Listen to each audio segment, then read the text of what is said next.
csinál. Olyan édes olyankor, mikor szárnyait, jaj, de szép, mikor úgy kis, egész pici liba volt, képzeld. Menedékjogot kapott nálunk. A gyerekek kapták húsvétra. Aztán már nem akart, figyelj meg már, nem akarták, hogy elpusztuljon. És akkor kis pölyhös liba volt, amikor idehozták. Pedig egyedül nem szokták a libák meg a kacsák túlélni, nem? Vagy egyedül is szoktak? Persze, nekünk volt más is egy libánk már.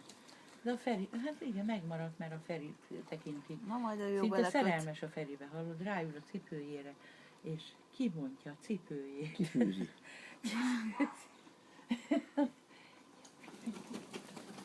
Jaj, ez nagyon jó lesz. Meg is száradtál, Libuci? Ez jó követ, nagyon jó felvétel lesz. Figyelj. Igazítja a libát, igazítja. Megnézzük, itt voltál benne? Ha beleiszik egy kicsit, nagyon jó. Amikor is körbe megy, az nagyon édes.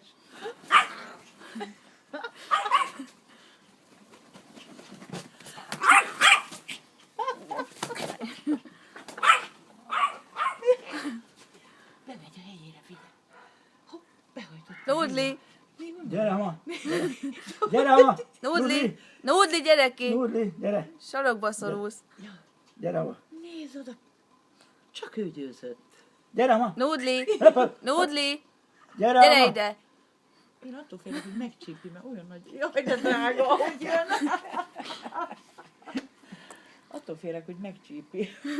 Csak ki kéne Nem a bír Lillit magával. onnan, hogy nehogy megcsípje. Látod, milyen nagy lány? Hát nem úgy van az, hogy ő fél a libától, egy libától. Hát, nagyon helyes. Nincs benne másik liba.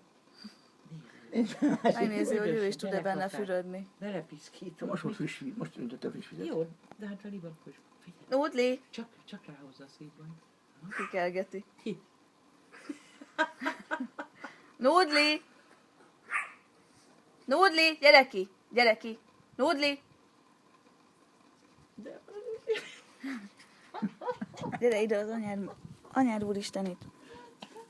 Itt hagyta a liba a tollát is. Mert hullik neki. De legalább ilyen jókat vettél föl most. El is fáradt.